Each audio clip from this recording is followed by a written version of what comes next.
And now the crowd singing their song of appreciation to George Brett. I came, I didn't want to leave anything on the field, and I tried to run hard and set an example for the younger player to play aggressive and stay within the boundaries of the game. 1,000 ribbies for Robin. And now a standing ovation for Robin Yount at County Stadium. Every time I stepped on the field, I wanted to never come off the field thinking I left something out there. You know, I wanted to give everything I possibly had into every game I played. Nolan Ryan, for the 6th time in his illustrious career, has struck out 300 or more batters. I respected other players, but I didn't want to get to know them on a personal basis. I had a job to do, and that was to get them out, and they were trying to beat me. And when I went out there, it was strictly business. That was basically my mode of operations.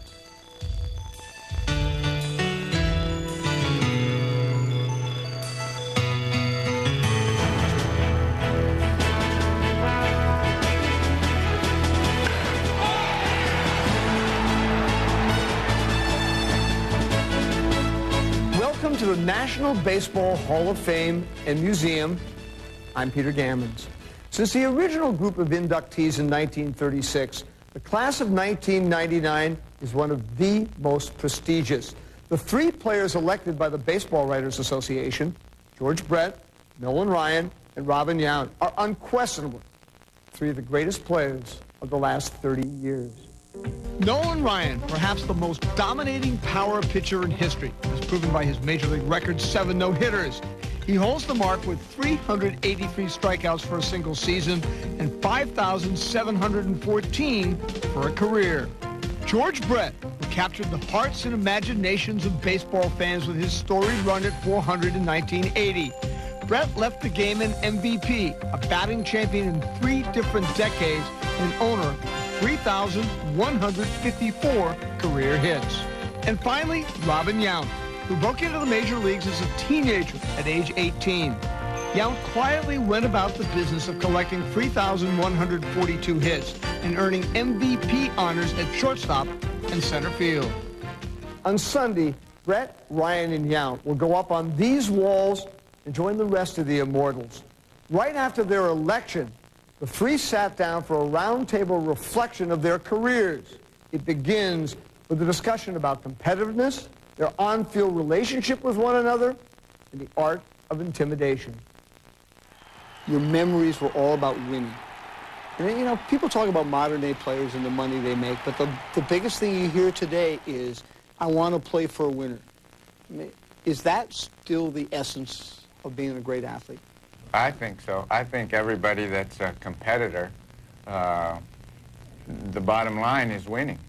Let's face it, if you're an athlete, which is competition, you play for one reason. That's to beat your opponent. That's what competition is, and I think that's what drives most players.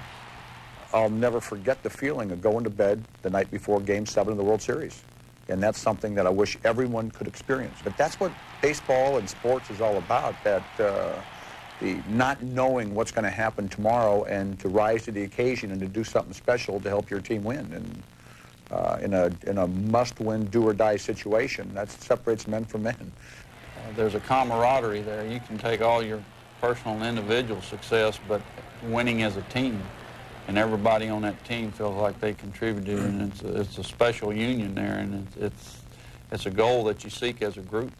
You're all competitors, and it's very different now that you're going into the Hall of Fame together.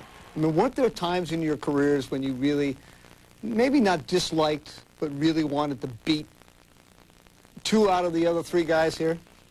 Well, I really never said a word to Nolan Ryan my whole career until our last game in Texas together, and we got our picture taken together, and then we took out the lineup cards. But I was the type of player that I never talked to opposing pitchers. I would talk to opposing players, but never talk to opposing pitchers because they had one job. They were supposed to get me out, and my job was supposed to get on base and drive in runs and score runs. I respected other players, but I didn't want to get to know them on a personal basis. It's kind of like George said, I had a job to do, and that was to get them out, and they were trying to beat me. And for me to be the type of pitcher I needed to be aggressive, I didn't want any of that to interfere with it. Like George said, I never visited with him. Didn't visit with Robin. But you respect them because of their ability. You respect them for the way they play the game. It was always a challenge to pitch to them, and you felt better about getting them out than you did somebody else in the lineup because you feel like you accomplished more. There was a bigger challenge here. Do you think that because you were a little bit aloof, that you create a little bit of an aura, maybe added a little fear, which gave you a little bit more of an edge? Well, I think that and also the style of pitcher I was. I remember Rube Walker telling Tom Seaver when I was trading the Mets, he says, I can't believe he went 4 years and nobody charged him out. You know, but I think what it meant was that the opposing hitters realized that I was just that wild. And it was intimidating because there were times I threw the ball, I didn't know where it was going. You're on a very free-swinging team, with the Brewers in their heyday. Did you have pitchers that would try to intimidate you? That group that we had, though, in the late 70s, early 80s, was not a team that was going to be intimidated. I think, if anything, we had the type of team that may have intimidated other teams, just from the whole cast of characters we had. When you put them all together, it was incredible the way everybody gelled. We would get to the ballpark early and play a game called Flip where, I mean, that was as competitive as our pregame routine was as competitive with each other as the game itself that was coming up. Yet we were able to take that and use that as a positive, as this close unit, a cohesiveness that we took out during the real game. And I mean, I never had been on a team with the closeness of that group. After the games, it was 90% of the guys would all go the same direction. I mean, you had the sound of the same thing in the early days in Kansas City, didn't you? Well, we had the nucleus. When a team stays together like that, you become very, very good friends. You respect each other. You know their families, and you feel more like a team. The most camaraderie I had on a team was 1985. And we didn't have half as good a team. We only won 84, 85 ball games that year. But it was a type of team that would be at the ballpark at 2 o'clock in the afternoon playing bridge together, home and road, and everybody would be sitting around changing partners and stuff like that, and it was just the greatest feeling. God, it was just so much fun to be around those guys. Why couldn't we win in 1976, 77, 78? We had better talent. However, there was just that added ingredient, Peter, that I think is lacking so much, where everybody feels as part and feels as important as the other guy. And like Nolan said earlier, when you win a championship, everybody can share in that and feel like, hey, God, I helped win this world championship. And it's by far the best feeling that I think any athlete can ever appreciate, is to win that last game. When we come back, the three inductees of the class of '99 talk about their favorite teammates, who they would least like to face, and what pushed them to the success on the field. It's the failure you don't want to experience, and so I think it drives you. I came and I didn't want to leave anything on the field, and I tried to run hard and set an example for the younger players. Every time I stepped on the field, I wanted to never come off the field thinking I left something out there. George Brett, Robin Yount, Orlando Cepeda, Nolan Ryan. 4 legends of the game are headed for Cooperstown. The Hall of Fame induction ceremonies, tomorrow at 1 on ESPN.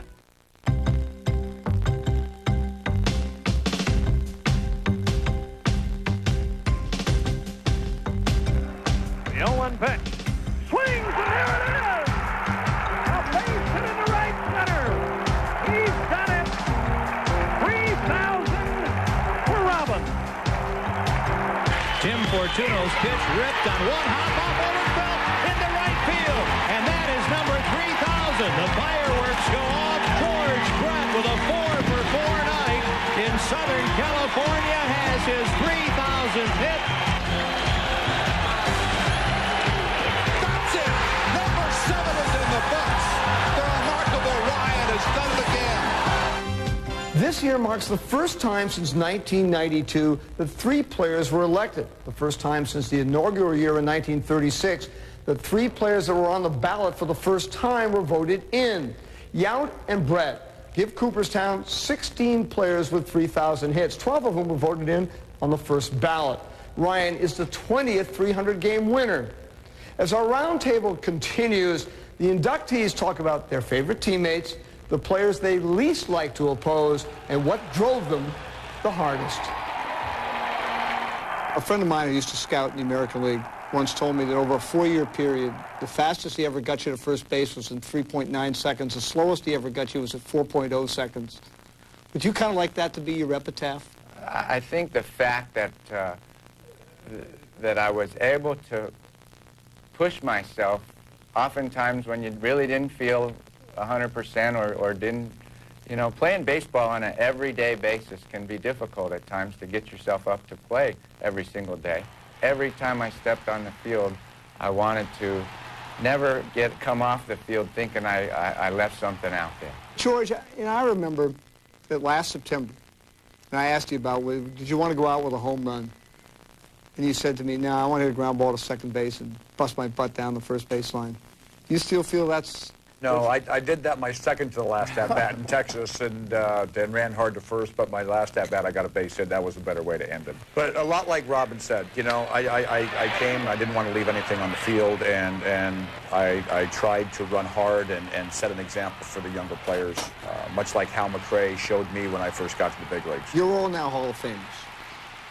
Each one of you have guys that you look back to, that you played with or against, that you thought at the time when you were playing against them were surefire Hall of Famers, but for one reason or another failed to make it? Obviously, J.R. Richards. If he would have stayed healthy and hadn't had a stroke, he had that type of talent. It happened early enough in his career that he hadn't put those kind of numbers together yet that people were thinking about him on that level. He had the potential there. What about you, Robin? Well, nobody really comes to mind that I could talk about that didn't make it, but an interesting along these lines is a guy like Paul Molitor. Now here's a guy that looked like, because he had so many injuries early on in his career, but all the talent in the world, that he was not going to be able to achieve what he really should have. Yet he stuck with it, persevered, kept playing, and actually after the first half of his career became a steadier, healthier player the second half. And obviously I think he's a shoo-in, I'm sure, for the Hall of Fame himself.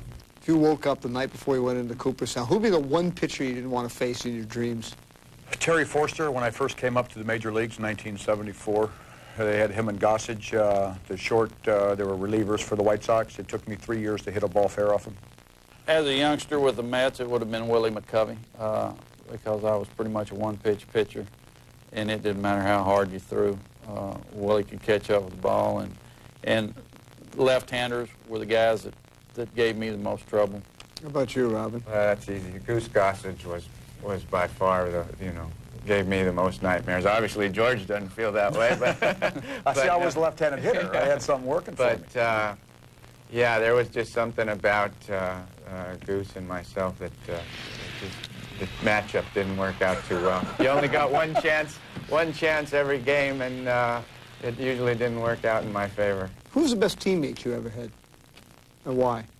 I think the guy that I enjoyed as much as anyone as a teammate was Jose Cruz, and it was because he came to the ballpark the same every day. He loved the game. When it was time to play the game, he went out and gave everything he had. If he had a bad night, he'd come in and laugh, say, "I stink." I was fortunate as a young kid to play with Henry Aaron. Here was the home run king at the time, and I was able to play with him. He came and showed up at the ballpark and put your pants on. He put them on the same as the other guys that weren't playing, and he made that very clear that we're all in this together. He wasn't any different than anybody else. I have to say a toss-up between Frank White and Hal McRae.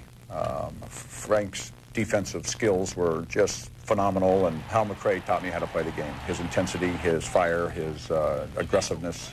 Not only did I get to play with him, I got to play for him when he managed the Royals, and it was a great experience for me. When we return, the three new members of the class of '99 talk about their fears, their regrets, and they reveal that even Hall of Famers can have doubts about whether they were in the wrong line of work. I'm glad the game never really got me that down where I wanted to turn my back and say, screw this, I'm going to go do something else. There are times you felt it. I became frustrated with the game after only a few years because of the lack of our competitiveness as a team. I experienced those thoughts and feelings when I was with the Mets because of my inconsistency and the fact I wasn't getting a pitch on a regular basis, and I stayed frustrated with my inability to throw strikes.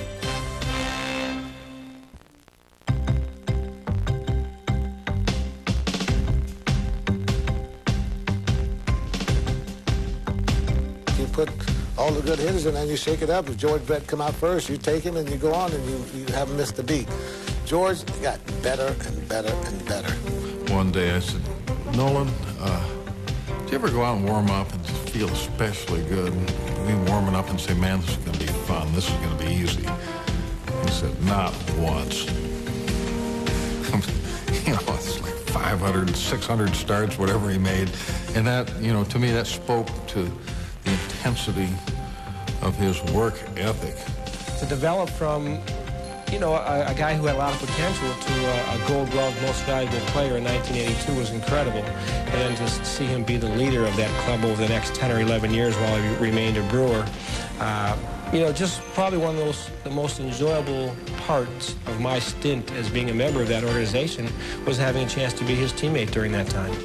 The strongest similarity between the three Hall of Famers is their work ethics. Consider Yount.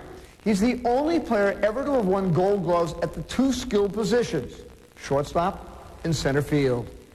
Consider Ryan.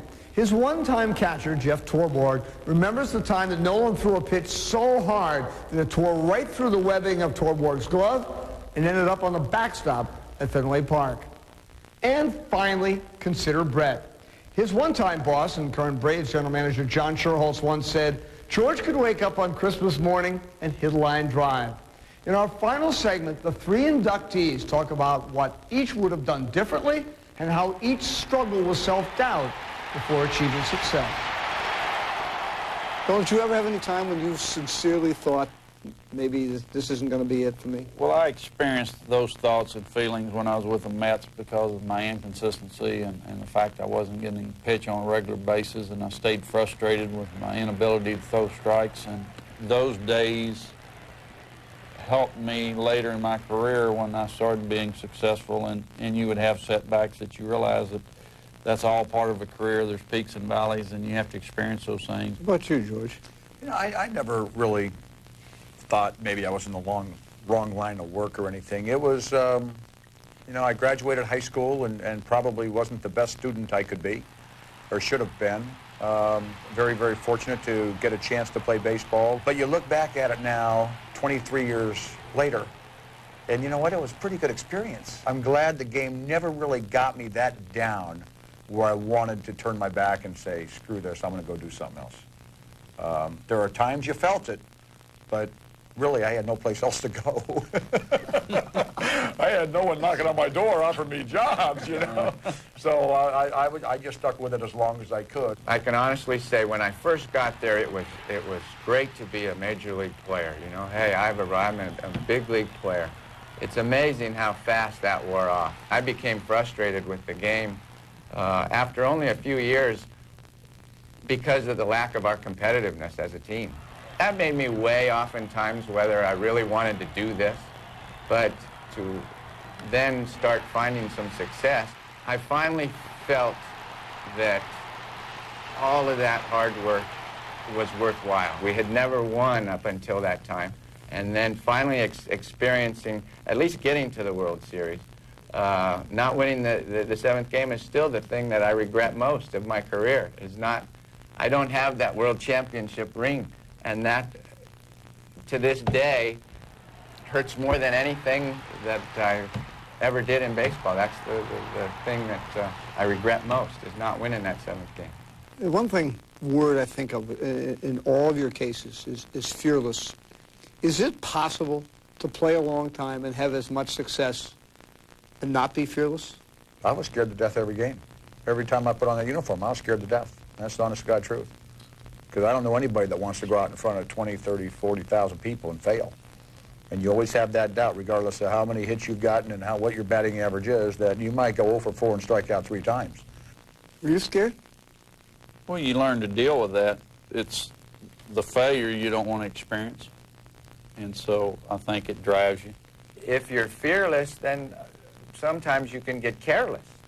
And that's when mistakes happen. I was trying to play and concentrate and as hard as I possibly could because I didn't want to look bad. Let me tell you about one fear I had. It was with him. He probably never remembered it. We went fishing one time on an off day in Milwaukee. And Robin goes, and we're out fishing. We fish till dark. So he gives me a ride back to the hotel, and he's got a little 2-seat red sports car, and I don't even remember what it was. Probably a Porsche. And he's driving me back to the hotel like a bat out of hell. And I am absolutely petrified. And when I got out of the car, I thanked the Lord for letting me make it back to the Pfister Hotel safe. Never rode with him again. I was going to bring that up because I didn't know if you would remember that story. But getting back to where we were before and hitters not liking pitchers and Nolan saying he never really got to know other players, I almost brought that story up, but I didn't know if you would remember. I picked him up at the hotel. I'll bet you we spent that whole day together in a boat.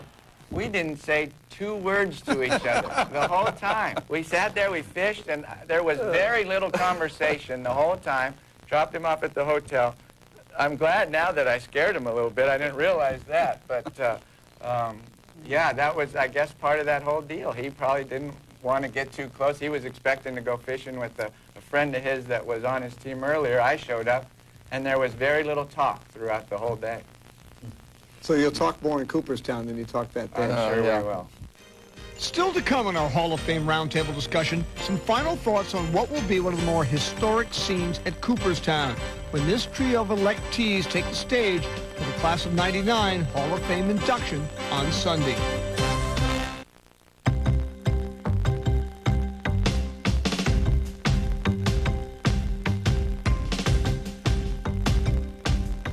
You can hear much more from the new Hall of Famers, Ryan, Brett, and Yount, and the rest of the Class of '99 at the induction ceremonies, live on ESPN, Sunday, 1 p.m. Eastern, 10 a.m. Pacific Time.